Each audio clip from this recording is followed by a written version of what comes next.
যে ইস্যুটার জন্য আমি তোমাকে থাপ্পড় মেরেছি, যে ইস্যুটার জন্য আমি তোমাকে চড় মেরেছি, একদম ঠিক কাজ করেছি আমি। চিৎকারটা কম করলে ভালো হয়।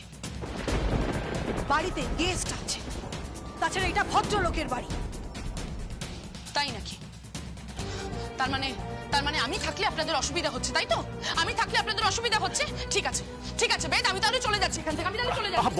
বৌমা এতে যাবার কথা উঠছে কি করে? হ্যাঁ, তোমার শাশুড়ি মা কি এমন বলেছে? শুধু বলেছে চিৎকার চেঁচামেচিটা কম করতে, কারণ বাড়িতে গেস্ট আছে আর এটা ভদ্রলোকের বাড়ি, ব্যাস এই কথাই তো বলেছে। ভদ্রলোকের বাড়ি মানেটা কি? আপনি কি মিন করতে চাইছেন? মাই রেসপেক্টেড ফাদার ইন ল, ভদ্রলোকের বাড়ি মানে আমি অভদ্র? আমরা অভদ্র? আমার বাড়ির লোকজন অভদ্র? আমার পরিবার অভদ্র? আপনি কি বলতে চাইছেন? আপনি আরে আরে আরে কি হয়েছে? কি ব্যাপার? এত চিৎকার চেঁচামেচিটা কিসের? দাদা দাদা এসব কি হচ্ছে? বাইরে বাইরে তো গেস্ট রয়েছে।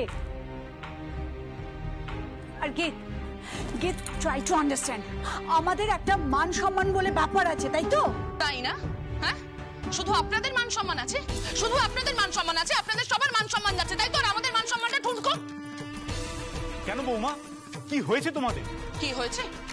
কি হয়েছে আমি আপনাকে একদম ভালো মতন বুঝিয়ে বলছি। এই যে আপনাদের ছেলে যার হয়ে এত তাবেদারি করছে, যার জন্য এত ঝামেলা, এত অশান্তি, এত চিৎকার চেঁচামেচি, সে কি করেছে জানেন? সে কি করেছে আপনাদের কোনো ধারণা নেই। সে আমাদেরই এক পারিবারিক বন্ধুর বাড়িতে পুজোয় ঠাক বাজিয়ে বায়না নিয়েছে মাত্র ৬,০০০ টাকা। মাত্র ৬,০০০ টাকার বিনিময়ে আমাদের এতদিনের মান সম্মান ইজ্জত সম্ভ্রম সমস্ত কিছু বিকিয়ে দিয়েছে, ধুলোয় মিশিয়ে দিয়েছে একদম।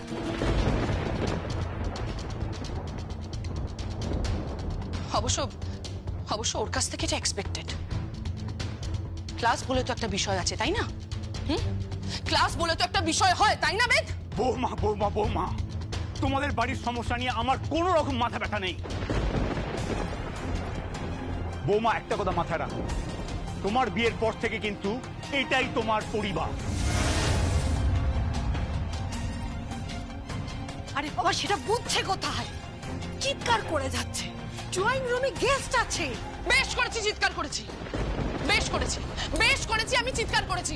আপনারা প্রত্যেকে মিলে আমাকে মেন্টালি টর্চার করছেন। আমি আর বাড়িতে থাকবো না, আমি আর বাড়িতে এক মুহূর্তও থাকবো না।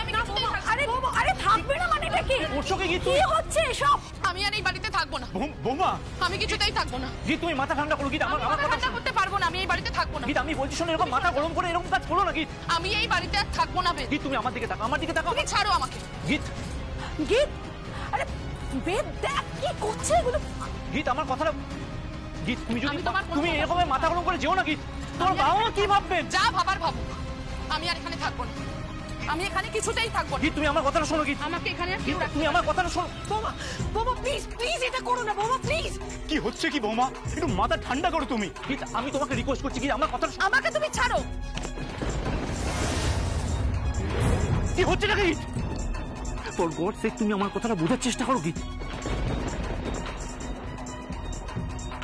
তুমি আমাকে ভালোবাসো না, তুমি আমাকে ভালোবাসো না। শুধু তুমি কেন, তোমার বাড়ির একটা মানুষও আমাকে ভালোবাসে না। বেদ, কেউ ভালোবাসে না আমাকে কেউ ভালোবাসে না। না বৌমা, ভালো তোমাকে বাসি। তুমি আমাদের একমাত্র ছেলের বউ, এই পরিবারের পুত্রবধূ। তোমাকে আমরা সবাই ভালোবাসি, বেদও তোমাকে ভালোবাসে বৌমা। আর ঠিক সেই কারণে বৌমা, ঠিক সেই কারণে তুমি আমাদের প্রিয় পাত্রী। কিন্তু তোমার এই ব্যাপারটা আমি সাপোর্ট করতে পারছি না। ঠিক তাই, এই ব্যাপারে আমিও বেদের পক্ষে। হ্যাঁ, আপনারা তো বেদের পক্ষ নেবেনই। বেদের পক্ষ তো আপনারা নেবেনই। আপনাদের তো স্বার্থ আছে, আপনাদের কোথাও একটা বাঁচছে, কারণ আপনারা তো টাকা নিয়েছেন হাত পেতে। ঢাকির মেয়েটার কাছ থেকে হাত পেতে আপনারা টাকা নিয়েছেন। ঠিক, ওই ঢাকির মেয়েটার কাছ থেকে 2 কোটি টাকা আপনারা হাত পেতে নিয়েছেন শুধুমাত্র নিজেদের ব্যবসা বাঁচানোর জন্য। আর তার বিনিময়ে আপনারা আমাকে এই বাড়িতে এনেছেন। আমার তো কোনো বিয়ে হয়নি। আমার বিয়েটা একদমই বিয়ে না, ওটা ডিল ছিল, ডিল।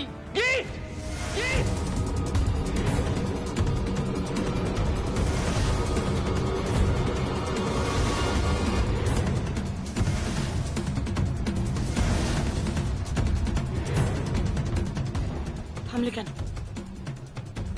মারো আমাকে, মারো। দেখিয়ে দাও, তুমি পুরুষ সিংহ দেখাও। না না বৌমা, মারার অধিকার তো একমাত্র তোমার আছে। তুমি যখন তখন আমার ছেলের গায়ে হাত তুলবে, তাকে মারবে। ও হাত তুলতে পারে না, ও একদম মারতেও পারে না, ও শুধু মার খাবে।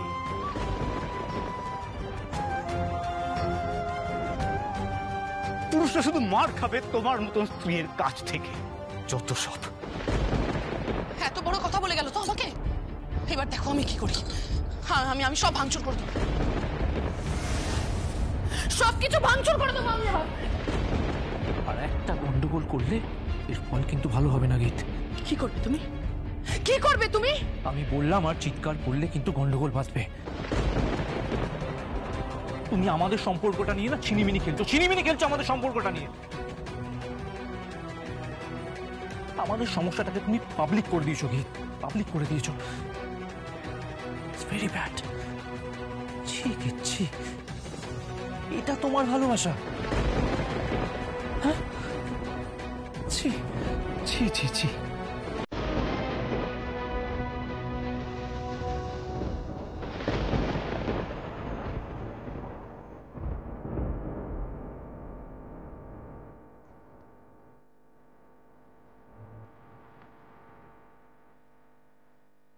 আমাদের সমস্যাটাকে তুমি পাবলিক করে দিয়েছো গীত, পাবলিক করে দিয়েছো। It's very bad. এটা তোমার ভালোবাসা?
বাবা রে বাবা, কতক্ষণ ধরে চেষ্টা করলাম আমি, এত ভাবে মনোরঞ্জন করার চেষ্টা করলাম দুজনের, না সেই তো মুখ জেকে সে ড্রামস বাজালাম, তবলা বাজালাম, তারপর এখন এত সুন্দর গানটাও গাইলাম না। মিয়া বিবির মুখ তখন থেকে একই রকম গোসা করেই বসে আছে।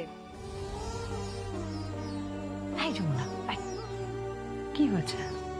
কি হয়েছে বলো? মন খারাপ? মন খারাপ তাই তো? গীতের সাথে ঝগড়া? শ্বশুর মশাই বকেছেন? আরে গীতের সাথে ঝগড়া হয়েছে সেটা নিয়ে এত মন খারাপ? ননদ বৌদির সম্পর্ক আমি ঠিক করে দেবো, আমি ঠিক করে দেবো, ইউ ঠিক করে দেবো ননদ বৌদির সম্পর্ক। তুমি একদম চিন্তা করো না। তুমি কি করে বুঝতে পারলে আমার মন খারাপ? এই দেখো, আমি কি করে বুঝলাম যমুনার মনটা খারাপ?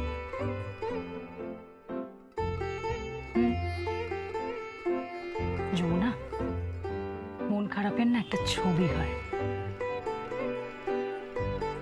যখন সেই ছবিটা মুখের মধ্যে এঁকে যায়, তখন এই আমার মতো, ঠিক আমার মতো মন খারাপের লগ্নে যাদের জন্ম, তারা ঠিক ধরতে পেরে যায়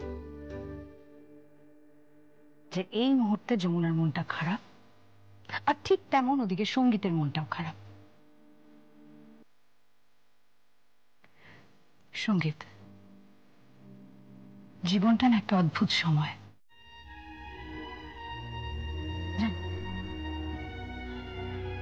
শুরু থেকে শেষ অবধি বড্ড অদ্ভুত একটা সময়। হ্যাঁ, জন্ম থেকে মৃত্যু অবধি যখন তখন সেটার পট বদলায়। যখন তখন পরিবর্তন হয় সেই সময়ের, ঠিক যেমন এই মুহূর্তে তোমাদের দুজনের সম্পর্কের মধ্যে একটা পরিবর্তন এসছে। তুমি চিন্তা করো না, আমি গীতকে ফোন করব, এক্ষুনি আমি গীতকে ফোন করব। গীতকে ফোন করে বললেও সবটা বুঝবে, আমি সবটা ঠিক করে দেবো। গীত বড্ড ভালো মেয়ে, আর গীতের সাথে আমার খুব সুন্দর একটা সম্পর্ক। ওকে আমি বললেই ও তুরন্ত সম্পর্কটা ঠিকও করে ফেলবে, বৌদিকে এভাবে কষ্ট দেবে না। তোমাদের সম্পর্কটা আমি মেরামত করে দিচ্ছি, দাঁড়াও। এক্ষুনি গীতকে ফোন করব, গীত ফোনটা ধরবে।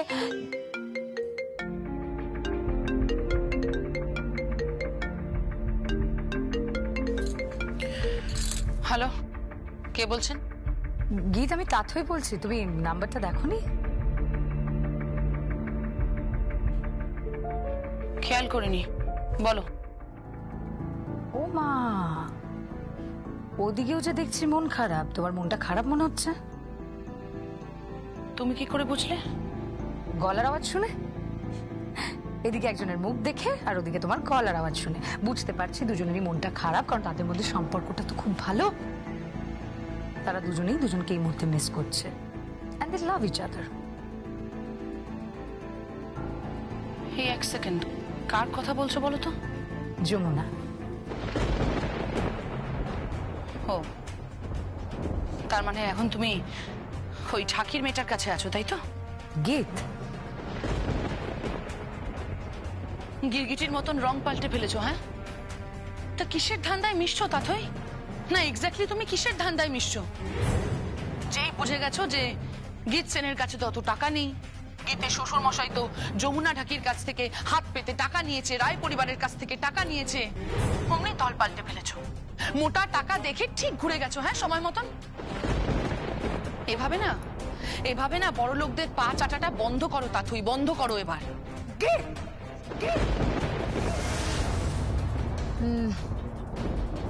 না না না না, আমি রাগ করবো না। আমি জানি তোমার মাথাটা এখন গরম আছে গীত, মাথা গরম অবস্থায় তুমি এগুলো বলছো। আমি একদম রাগ করব না, আমি কিচ্ছু বলবো না। তোমার আমাকে যা বলার বলো, দরকার হলে দু ঘা এসে দিয়ে যাও, কিন্তু তুমি তোমার বৌদিকে এবং দাদাকে এরকম কষ্ট দিও না গীত। ওরা ভীষণ কষ্ট পাচ্ছে। কষ্ট তো সবে শুরু হলো তাথই। হ্যাঁ, কষ্ট সবে শুরু হলো। বাবা যা বলে দিয়েছে, এবার তো খেটে খেতে হবে, নিজেদের উপার্জন করে তবে চলতে হবে। তবে না বুঝবে কত ধানে কত চাল। আর বিশ্বাস করো, আমার ভাইয়াও বুঝবে। ভাইয়াকে বুঝতে হবে ঢাকির মেয়ের সঙ্গ দেওয়ার অপরাধে, ঢাকির মেয়েকে বউ করে রায় পরিবারে নিয়ে আসার অপরাধে ওকে ভুগতেই হবে। ওর কপালে ভোগান্তি লেখা আছে, আর ভোগান্তি লেখা থাকলে তো ভুগতেই হবে, বলো। ভুগবে। এটা কি কোনো শত্রুতা নাকি গীত? তোমার দাদা হয়, বৌদি হয়। এই তুমি চুপ করো, তোমার কোনো অ্যাডভাইস আমি চাই না, আমার কোনো প্রয়োজন নেই। কারণ তোমার এই গিরগিটির মতন রং বদলানোটা আমি একদমই নিতে পারছি না। তাহলে তুমি কি করছো? তুমি এখন কি করছো? তুমি কি বদলাতে চাইছো? তুমি যেটা করছো সেটাকেও তো এই তাথই, তোমার মতন 2 টাকার মিউজিশিয়ানদের না আমি। মুখ সামলে কথা বলবে গীত, একদম মুখ সামলে কথা বলবে। মিউজিক নিয়ে কোনো কথা তোমার মুখে মানায় না। পৃথিবীর শ্রেষ্ঠ সৃষ্টি হলো এই 7টা নোট, সা রে গা মা পা ধা নি। তুমি বুঝবে না এবং সেটা বোঝার ক্ষমতাও তোমার নেই। এই মুহূর্তে ক্রোধ তোমার মাথা খারাপ করে দিয়েছে গীত। তুমি কি করছো তুমি নিজেও জানো না। তুমি উদ্ভ্রান্তের মতো কথা বলছো, কোনো ডিসিশন নিতে পারছো না। তুমি যা করছো, যেটা করছো, সবটাই ভুল করছো গীত। আমি যা করছি ঠিক করছি, একদম ঠিক করছি। আর তুমি কি এত কথা বলার? তুমি আমার ফ্যামিলির ব্যাপারে ইন্টারফেয়ার কেন করছো? তুমি একদম ইন্টারফেয়ার করবে না এই বিষয়ে, একদম চুপ করে থাকো। ফ্যামিলি, ফ্যামিলিতে তো আমি ঢুকেই পড়েছি, তাই না? এই মিউজিক একাডেমি থাক, কোত্থেকে করবে তোমাদের মিউজিক একাডেমি? তুমি কি বলতে চাইছো গীত? এই মিউজিক একাডেমিটা হবে না? না, হবে না, কোনোদিনও হবে না, কিছুতেই হতে পারে না। হতে পারে না? না, পারে না।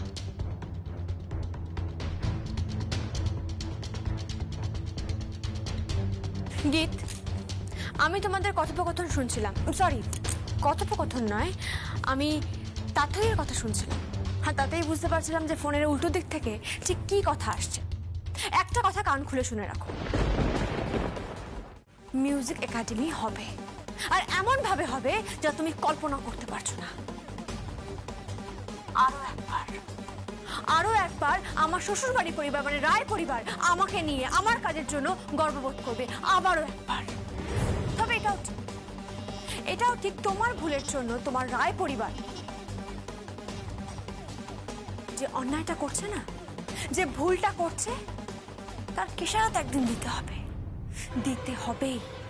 এই যমুনা নাকি এই গীতসেন চুপ, এই গীতসেন চুপ, একদম গলা উঁচিয়ে কথা বলবে না আমার সাথে, গলা নামিয়ে কথা বলো আমার সঙ্গে।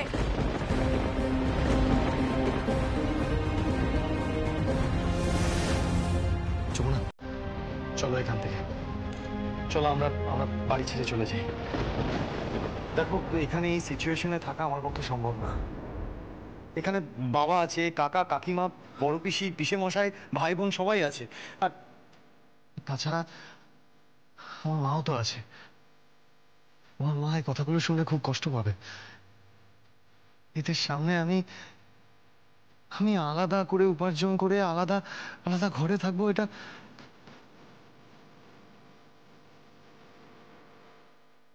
ছোটকর্তা বাবু, আমার কথাটা শুনুন, এইভাবে ভেঙে পড়বেন না।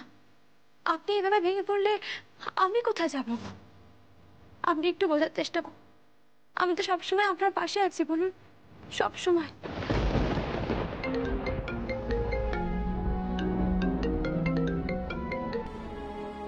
হ্যালো, হ্যাঁ মা বলো। ওর টাকাটা দিয়ে দিয়েছো? ঠিক আছে, ঠিক আছে মা।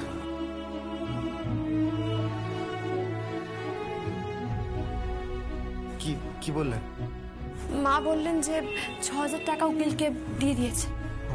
তুমি কি সত্যি সত্যি এই কেসটা লড়বে যমুনা? আমি তো কেস লড়ছি না, কেসটা আমার মা লড়ছেন। আর আমি মায়ের মেয়ে হয়ে শুধুমাত্র সন্তানের কর্তব্য পালন করছি, টাকার যোগান দিচ্ছি। আর তোমার ননদ?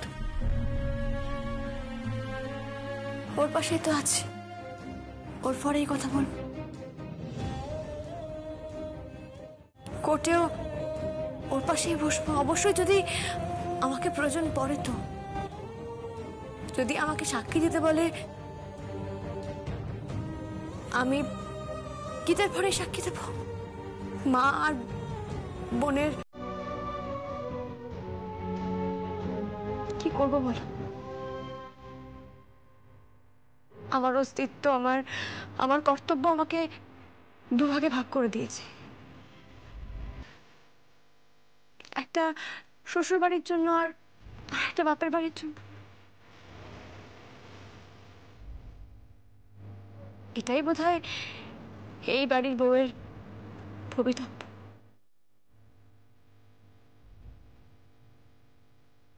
এটাই ভবিতব্য। বৌমা, এই তো বৌমা, বলছি যে তোমাদের ওই বাড়ি থেকে রাসবিহারী বাবু এসেছেন অ্যাডভোকেটকে সঙ্গে নিয়ে। তো ওনাদের কি এখানে পাঠিয়ে দেবো না তুমি বাইরে যাবে? না না, আমি যাচ্ছি। ঠিক আছে, এসো।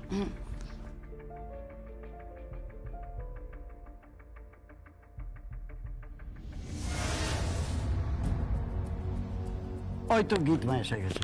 বসুন প্লিজ। বসুন।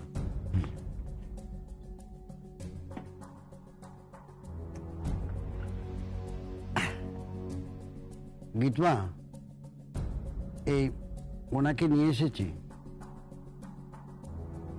ওনার নাম অ্যাডভোকেট প্রফুল্ল মাইতি। ওনাকে সবাই কোর্ট চত্বরে পিএম বলেই জানে। উনি খুব বড় উকিল। আর একরকম তুমি দুধে উকিল বলতে পারো। উনি কেসটা পুরোপুরি স্টাডি করেছেন। তুমি একবার ওনার সাথে কথা বলে নিয়েছেন। কথা কম কাজ বেশি। মানে কথা কম কাজটা বেশি। আপনার যত টাকা লাগে আপনি নিন, কিন্তু এই কেসটা অ্যাট এনি কস্ট আমি জিততে চাই। I want to C the result. এই কেসটা আমাকে জিততেই হবে। জিতে যাবে, কোনো চাপ নেই। ইনফ্যাক্ট চুরি মেরে এই কেস থেকে আপনি বেরিয়ে যাবেন। কোনো চাপ নেবেন না, কোনো চিন্তা করবেন না, আমি তো আছি। আমি অ্যাডভোকেট প্রফুল্ল মাইতি। তবে একটা কথা, এই কেসটার ব্যাপারে আমার কিছু সাজেশনস থাকবে, এগুলো কিন্তু মেনে চলতে হবে আপনাকে। কিরকম সাজেশন?